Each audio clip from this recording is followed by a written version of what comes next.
kept me waiting just a little bit too long. You kept me waiting just a little bit too long.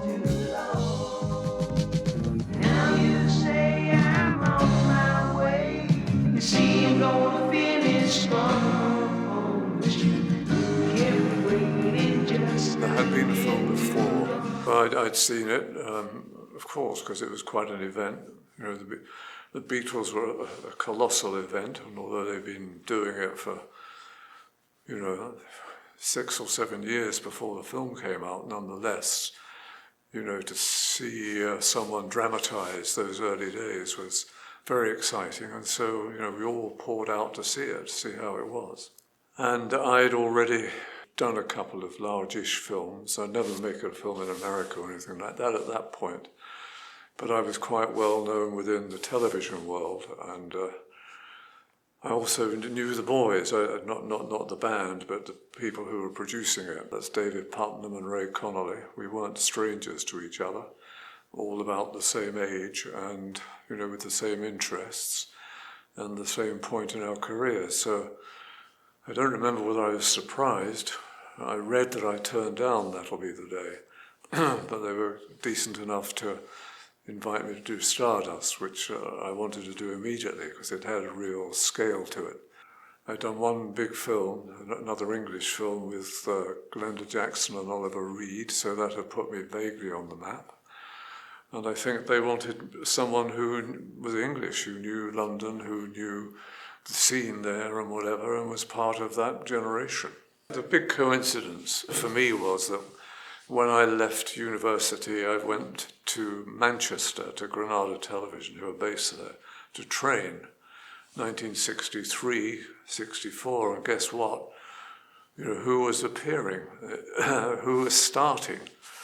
At that time, the Beatles were. And they were, doing little local programs before they hit the roof.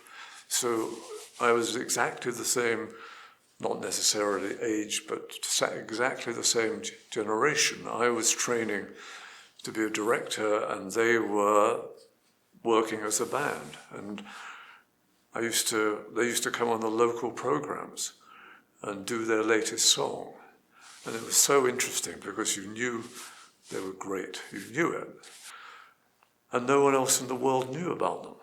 That's what was so fascinating and interesting. So I felt that I was extremely well chosen to do the movie because I lived through that period close to them. I mean, they never said hello, Michael, or anything like that, but you could see what was going to happen, and you could see when they went to London, they would take London by storm, and then when they went to New York, they did that. You knew you were in the middle of something huge, huge. Mike, want to join us? We need a road manager. I've got a good job here. Yeah, but you'll never make a million, never get rich. No, I'm not smart like you. You'd like the life, all the money, the birds. Like tonight, eh? Where'd you get your limp? I fell out with bad company. David Essex, who was cast in the lead role, he was a very young man, but, and also he was very modest about the whole thing. He certainly didn't try and play the part in life and say, I'm the leader of the band like that. He was very, he was very aware of people like Keith Moon, who might be a bit of a pain in the bottom, but certainly brought a lot of experience with him. He wasn't a star coming in, to play himself, as it were. He was, he was a singer, songwriter, actor. He had all those things in his belt. So, the nervousness of the character, which was needed, that he was entering a whole new world, was in fact what he was doing. He was, that wonderment that the boy in the film has to have, he had. So he was really playing the real moment. In the first film, That'll Be the Day, Ringo Starr had played in it and did very well in it. and they wanted him to, keep it going, to play the manager, but he didn't want to do it. I read a line, he said, "Look, I've lived that, I don't want to play it in a film. Once is enough."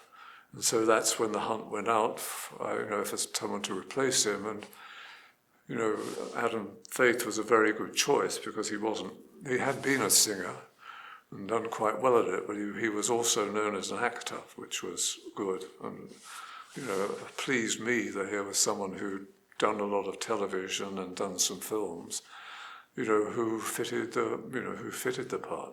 We knew it had to be a big film. It was going to have to make money and be approved of in America.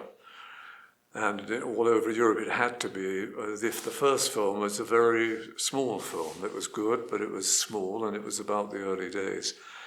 But this was us, as it were, showing the world the big time that London and Liverpool went through, in the mid-60s. And so we knew it was going to be a big film. We knew we had to have some American presence in it.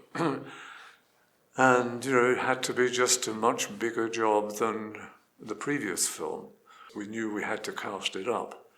We couldn't just put a load of English chappies in it and get with American accents getting away with it. We had to have an American star in it. And I had never heard of Larry Hagman, let alone known his work and stuff like that.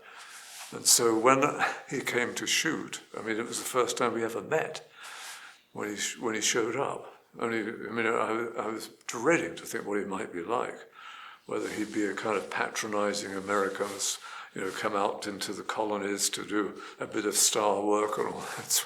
But he was lovely, lovely man.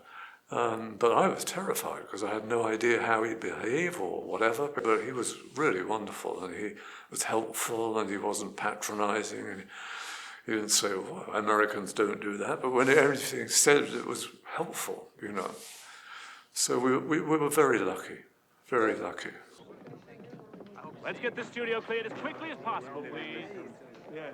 Jim, Porter Lee Austin, I'm delighted to meet you. Nice to see you. I'm your new manager, and I want you to meet Felix Hoffman. He's a friend, attorney, and my personal IBM machine. I've got a manager. Yeah, sort of. Come on. Wait a minute, Jim. You mean you don't know about this? Now, what the hell is this? Is this the way the English do business? God only knows. Jim, Colin Day sold me 75% of Stray Cats Incorporated this afternoon. And from now on, my company, Maria Industries of New York, has a majority shareholding in you and the Stray Cats. Now, you don't sell me. I'm not a bloody commodity. Now, wait a minute. Before you get uptight, I want to tell you something. There's no one in the whole world who's a bigger fan of yours than I am. And I mean that from the bottom of my heart. Now, there are things in your music, Jim, that I felt I've known all my life, but I've never been able to express them. And you know what I mean? All the people who played in it, all of them were pop stars. Marty Wilde, who played his manager, he had a big band. The people who played in the band were musicians. Keith Moon, who played the drums for us, and also, of course, was the drummer of The Who. He added a huge value to the film. He was The Who, very, very big stars. And to have someone like that in the film gave the film credibility. These were people who knew what they were doing, who'd been in this environment. And it was great. And I know it helped David Essex a lot. I think we can lose you on this one, Johnny. Let's try this as a solo from Jim. Sorry? Let's try this as a solo from Jim. No, we've rehearsed it like this. John, don't blow it. You don't blow it. We've rehearsed it, man. Come on, let's go. Look, man, what the hell's going on here? Let's go. Yeah, look, if they want it. What the hell's going on? What the hell's going on here? Call it, you two. Call it, please. Ready? 1, 2, 3, 4. You kept me waiting just a little bit too long. Just a little bit too long. You kept me waiting just a little bit too long. Remember how I tried to hold you? I beg you to believe in me. Sure, this is when I told you someday you'd believe in me. Now you say I'm on my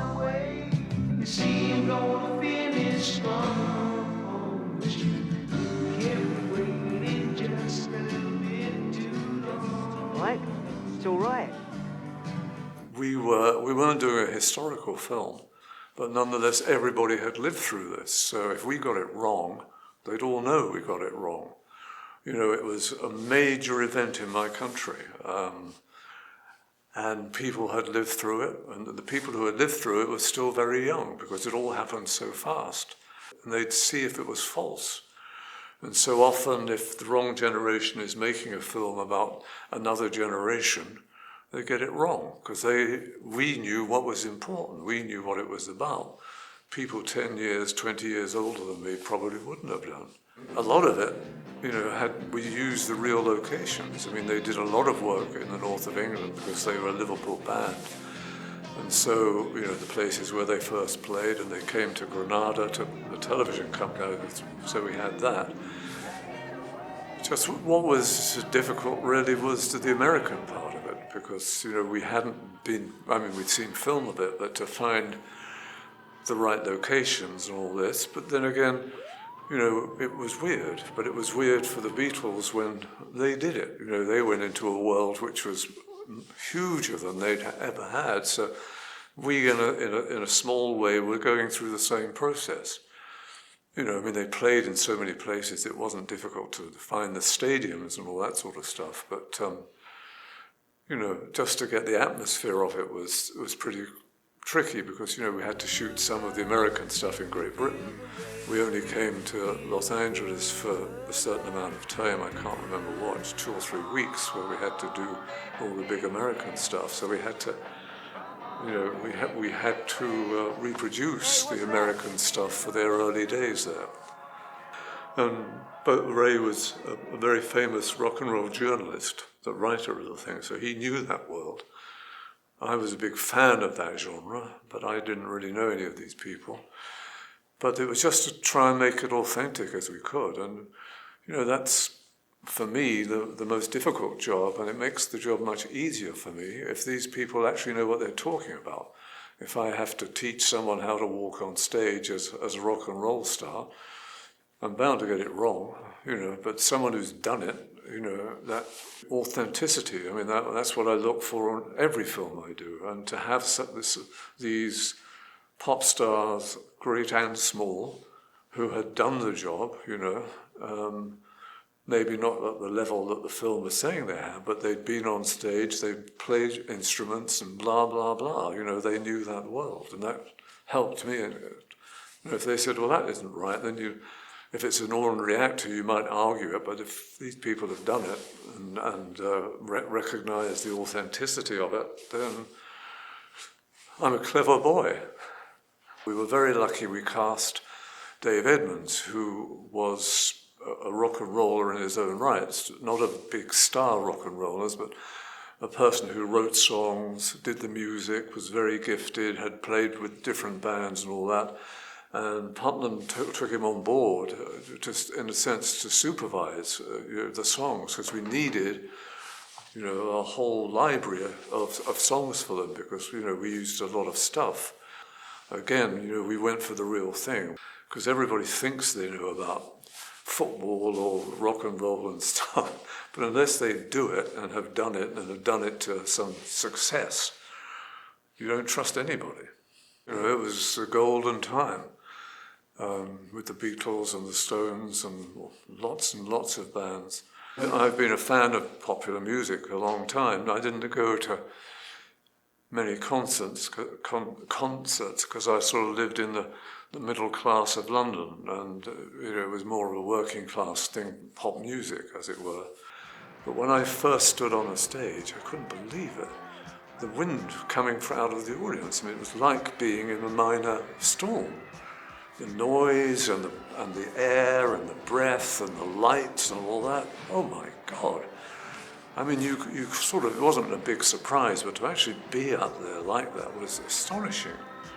You know, and he had to kind of learn that, if you know what I mean. I mean, that's why we used to get as many of his fans, you know, his knowledgeable fans into the concerts, so the concerts had a real energy to them. You know, all the fans and the noise of it all and the violence of it all. Not physical violence to each other, but just banging each other around to see and get a good place to watch and all that. It was The noise of it all was amazing, it's extraordinary. It went well because, David Putnam, who produced it, knew what he was doing. And he was a friend and a decent man, and we were all the same age, him and me and Ray Connolly, the writer. And it was well organised. David had done quite a few films before this, so he wasn't. And so he knew his way around a film set, and he knew his way around getting a good crew and stuff like this. So he made it simple, and also, our mentalities were the same, because he likes to get on with it, and I like to get on with it. I like to get it done, and I don't like to mess about. Rally round the bend. Oh, look at that! Look at that castle! Whoa, it's unbelievable! Big. Quick, let's get there. B.I.G. Who owns the castle? Hard work, this is. We'll offer him some beads. Senor. Hey? Cracked it, and No, I don't want a postcard. I want to buy the bleeding place.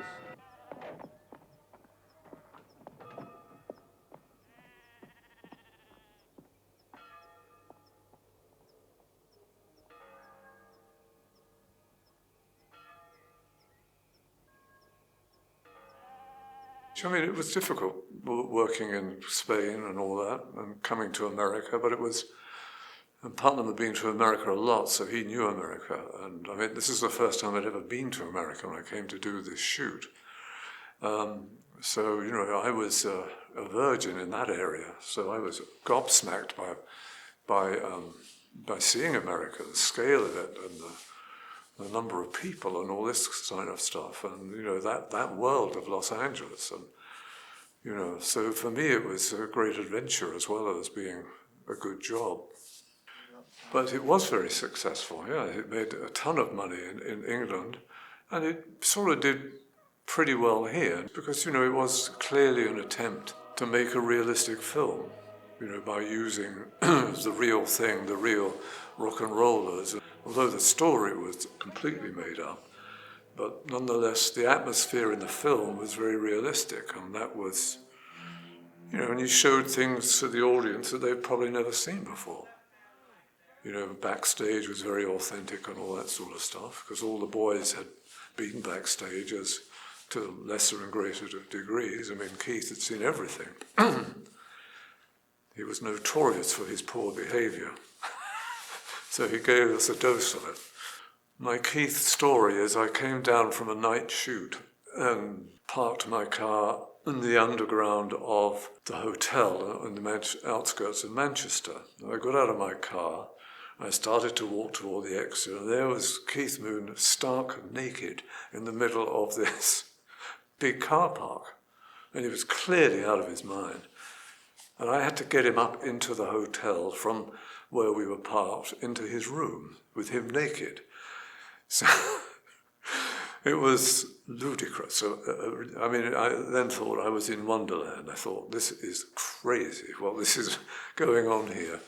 But anyway, for him it was just normal. I suppose he probably did that all the time, but it was the real, oh my God, to me, where is this going to end? Because it happened quite early on in the film. I thought, oh my God. So that was a very memorable event for me. But we did all right, and the picture has stayed around, People who sometimes come up to me, although I did this film how many years ago? They remember the film. You could see its appeal. There's still a realism about the film, that people can identify with. Whoever's crazy big in the pop world now goes through the same things as they were going through there to a certain extent.